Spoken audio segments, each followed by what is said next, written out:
সবাই শোনো, আজকে আমি স্কুল ড্রেস পরে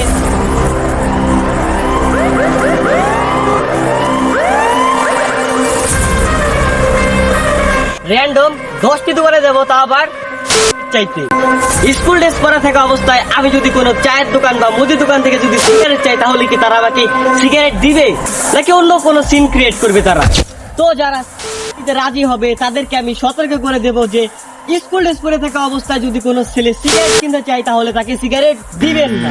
চলো তাহলে আজকের এই ইন্টারেস্টিং চ্যালেঞ্জটা শুরু করা যাক। বাই দ্য ওয়ে, কেমন লাগতেছে আমাকে স্কুল ড্রেস পরে? তো যাই হোক, চলো। গাইস, আমি কিন্তু প্রথম দোকানে যাই। প্রথম দোকানে গিয়ে বলি কি ধূমপানের জিনিস আছে, তিনি বলে কি নাই। তো তারপর আমি 2 নাম্বার দোকানে চলে গেলাম। তো ওইখানে তিনি আমার স্কুল ড্রেসটা দেখছে, আর দেখার পরেও তিনি আমাকে ধোয়া দিয়েছে। আমি আসল নামটা বললাম না, যদি আসল নামটা বলা হয় তাহলে এটা যে কোনো জায়গা থেকে ভিডিওটা রিমুভ করে দেওয়া হবে, তাই তোমরা বুঝে নিও। তো আমি এই দোকান থেকে কিন্তু জিনিসটা পাওয়া যায়। তারপর আমি 3 নাম্বার দোকানে গেলাম জিনিসটা আনার জন্য, আর এই 3 নাম্বার দোকান থেকেও আমি কিন্তু প্যাকেট সুরদা নিয়ে আসতে পেরেছিলাম।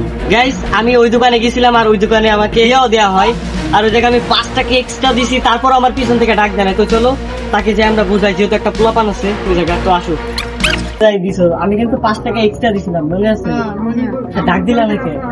আমি ডাক দেবো, তোমার মনে রাখতে হবে না। আরে ভাই, তুমি কি সৎ ব্যবসায়ী না? আমি সব ব্যবসায়ী আমাকে। আচ্ছা, আমরা সিগারেটের বদলে অন্য কিছু নেই। এরকম স্কুল ড্রেস পরে যদি কেউ আসে, হ্যাঁ, তাহলে তুমি তার সিগারেট দিবা না, ঠিক আছে? দিও না, ভবিষ্যতে কিন্তু তোমার সমস্যা। তো তাকে আমরা ভালোভাবে বুঝাই দিয়ে এবার অন্য দোকানের সামনে আমরা আইসা পড়ছিলাম, আর এই 4 নাম্বার দোকানেও আমাকে জিনিসটা দিতে রাজি হয়ে যায়। থাক থাক, আমরা একটা ভিডিও বানাইতেছিলাম আর কি। হ্যাঁ, একটু দূরে যাও, হালকা একটু দূরে। যে স্কুল ড্রেস পরে থাকা অবস্থায় দেয় নাকি? তো আপনার কাম, উচিত কাম, যে স্কুল ড্রেস কেউ যদি পরে থাকে তাহলে আপনারা তাকে সিগারেট দিবেন না, বুঝছেন? হ্যাঁ, দিবেন না কিন্তু একদিন, তাতে কিন্তু আপনার ভবিষ্যতে আরো বড় কোনো সমস্যা হতে পারে। আর গাইস, ওই আঙ্কেলটার দাবি ছিল যে তিনি স্কুল ড্রেসটা খেয়াল করেনি। বরাবরের মতো আমি কিন্তু 5 নাম্বার দোকানেও চলে যাই, আর তিনি আমার স্কুল ড্রেস দেখেই বলে কি নাই। আমি কিন্তু দেখতে পারতেছিলাম তার দোকানে জিনিসগুলো কিন্তু আছে, কিন্তু তারপরেও আমাকে বলে কি নাই। 6 নাম্বার দোকানে গিয়ে আমি বলি কি আঙ্কেল আছে? সে বলে কি আছে, কত টাকারটা নিবা? তো তারপরে তাকে আমি দেখেন, আমরা একটা ভিডিও বানাইতেছিলাম যে স্কুল ড্রেস পরে কেউ গাইড দেয় নাকি। হ্যাঁ, তো আপনার কিন্তু এটা মোটেও উচিত হয় না যে স্কুল ড্রেস পরে থাকা অবস্থায় সিগারেট দেওয়া। তো আপনার এখন কাজ যে যদি কেউ পরবর্তী টাইমে স্কুল ড্রেস পরে কেউ যদি সিগারেট খেতে আসে, আপনি তাহলে তাকে সিগারেট দেবেন না। আপনি কি রাজি? বরাবরের মতো আমি আমার এই আঙ্কেলকেও বুঝাতে সক্ষম হয়েছি। তো আমি তোমাদেরকে একটা জিনিস বলি, যে দোকানদাররা এইসব পোশাক কিচ্ছু দেখতেছে না। তাদের দরকার হচ্ছিলাম গিয়া ব্যবসা, তাদের দরকার হচ্ছিলাম গিয়া বান্ডিল টাকার।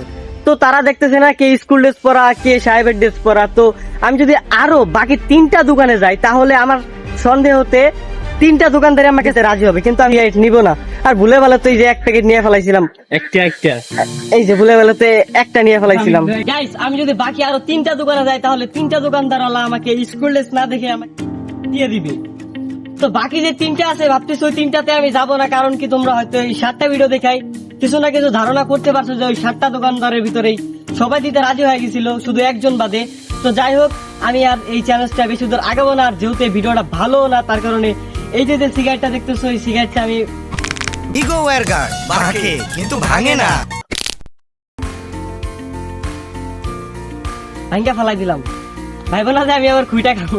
তো যাই হোক, আজকের এই ভিডিওটা এই পর্যন্তই। যদি তোমাদের কাছে ভিডিওটা ভালো লাগে থাকে, তাহলে অবশ্যই একটা লাইক এন্ড সাবস্ক্রাইব করে দিও। নেক্সটে তোমরা কি ভিডিও দেখতে চাও অবশ্যই তোমরা কমেন্ট করে জানিয়ে দাও।